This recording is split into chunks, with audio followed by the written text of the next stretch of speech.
Hello, my name is Ken Underwood. I'm here in Auburn, California at the Foothills Ceramic Art Museum. I'd like to take you on a tour and a little show of the display. So follow me.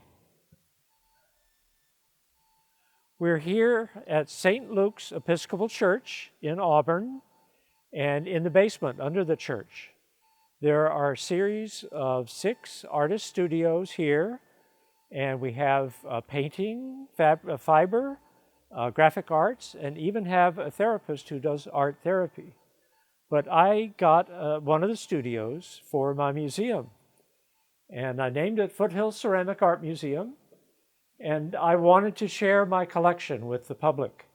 I've been collecting for about 40 years, and I filled up the house. I didn't have any more room, but I wanted to share it. People wanted to come by and see the collection. So by having a museum, I can bring out pieces and have a nice coherent show and talk to people, share my love of ceramic art. So come on in.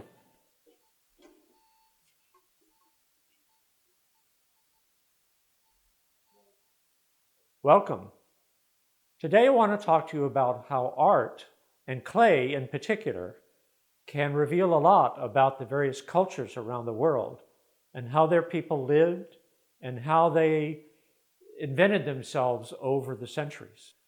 One culture is from Australia. It's the indigenous Aboriginal people of Australia. They are to Australia like the First Peoples or Native Americans are to America. I have one piece in my collection that is from Australia and captured this idea.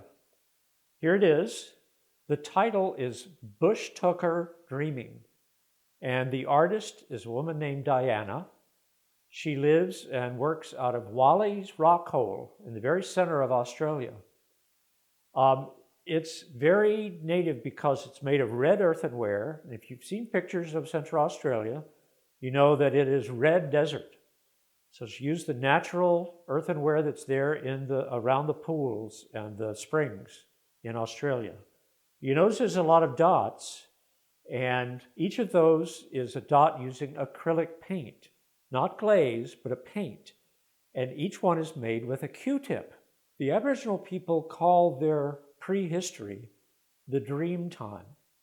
So when Diana is showing us what her vision was in the dream, she is interpreting and showing us what happened many years in the past and in their mythology and their folklore. My goal here today is to share with you as much of that past as I can interpret and gather from this plate and from talking to Aboriginal peoples that will tell them about their culture, their society, how they lived, what they ate, what the surroundings were like. And all of those things really give clues as to how they live today and how they lived in the past. First, let's talk about some of the symbols that we see here. There are U shapes in the center and with lines in between them. Well, the U shapes are people. If you think about sitting on the ground with your legs tucked around you, the shape that you would form in the sand would be a U. So they just simplified that, and a U is a person. It could be a man or a woman. But in this case, we know that these are women because we see the digging sticks next to them, between them. This is a digging stick. So they would use these to go out in the bush and dig into the sand, into the soil, and get roots and like potatoes, wild potatoes, and dig up plants and things like that. Also grubs. They love grubs. So these would dig out the grubs, and that's what they would eat. And those are represented in the plate by these straight lines. Now, if these were men, and you'll see men in this picture as well, usually the things sitting next to them are spears because they were the hunters. Another common symbol that you'll see here is a circle. But a circle can have many meanings. It could be a campfire. It could be a water hole. There's also other forms of water like wavy lines, like a creek or a water hole or a spring would be a wavy line. But a wavy line can also be a snake, and it could be a path. So a wavy line as a symbol has many different meanings. Now, why did they use symbols? Well, the Aboriginal people have no written language, even today. And so the symbols are kind of shorthand for communicating with each other. Think of hieroglyphs in Egypt. Think of the pictographs in the ancient Mayan culture. It's the same idea. They evolved from drawing pictures or like petroglyphs on cave walls. That's what the Aboriginals do. They have these symbols that they use, and that it enables them to tell stories, to pass their history down to their ancestors. Now, while there are a lot of symbols here, there are also some very literal drawings. Like you can see the men around the rim of the plate. You can see geese. You can see echidna, kind of like their native hedgehog. And you can see a big lizard here. It's called a goanna. Other things like the plants are very clearly literal. You see here the winterberries. You see bush tomatoes. You see a kind of native spinach. And you also see here what looks to me like seaweed. So they could go to ponds and things like that and get water plants and eat those as well. Other things that you will recognize that are very literal are footprints and boomerangs. So you know all about them. Well, those were used in the hunt when they went after the goanna, the geese, and the echidna. Now I'm going to do some of my interpretation. The women are shown by symbols, but mostly the men are shown by literal images. How can we interpret that? What does that mean?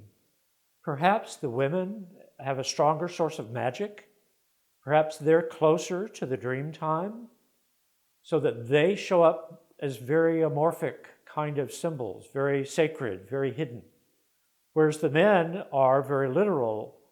On the other hand, maybe because the artist is Diana, a woman, she understands the symbols that relate to the women. But the men have their own symbols that are kept private from the women, so she can't represent them. In their culture, the importance of men and women is vital. The women gather food, the men hunt for food, the hunter-gatherer kind of society. But they're very dependent on each other, but they're still separate from each other. The women live in one camp, the men live in another, and their rituals, their ceremonies are different, and they don't share them with each other. And I think that insight is shown in how she drew her dreaming. But so much for symbols. Let's get to the story, because there really is a story here. We start off with the women around the campfire. I'm sure they're talking to each other, deciding what to do. And they're going to go out and hunt for food and gather the elderberries and the bush tomatoes and so forth. You can see here a big dish. It's called a kulaman. And that's what they carry with them along with the digging sticks. And they put the plants and the roots and the grubs into the kulaman to carry back to the camp.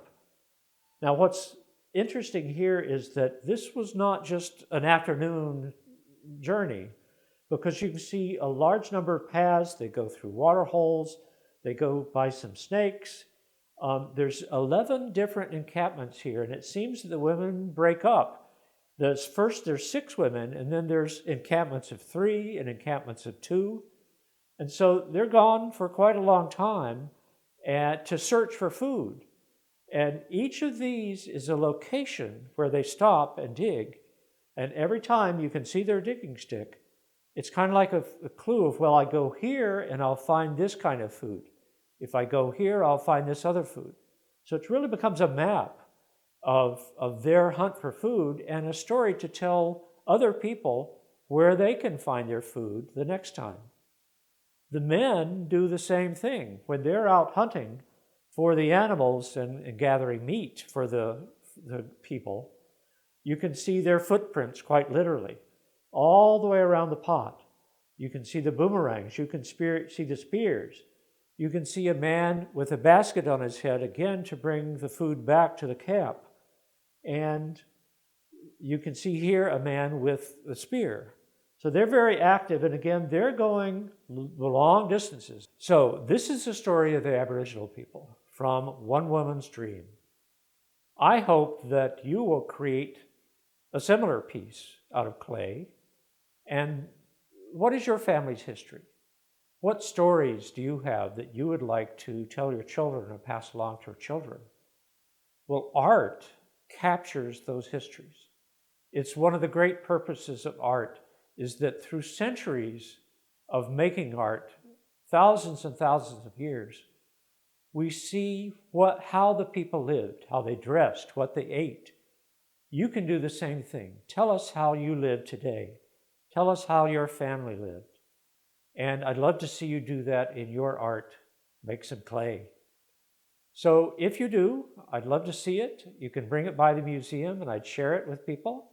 Or if you're too far away, I have a Pinterest page. You can post your images on Pinterest. And that way lots of people will be able to see your history. And you'll be able to pass it along to your family. They can see it. Pass it to your ancestors, just as Diana has. So thank you very much. Hope you've enjoyed it. So long.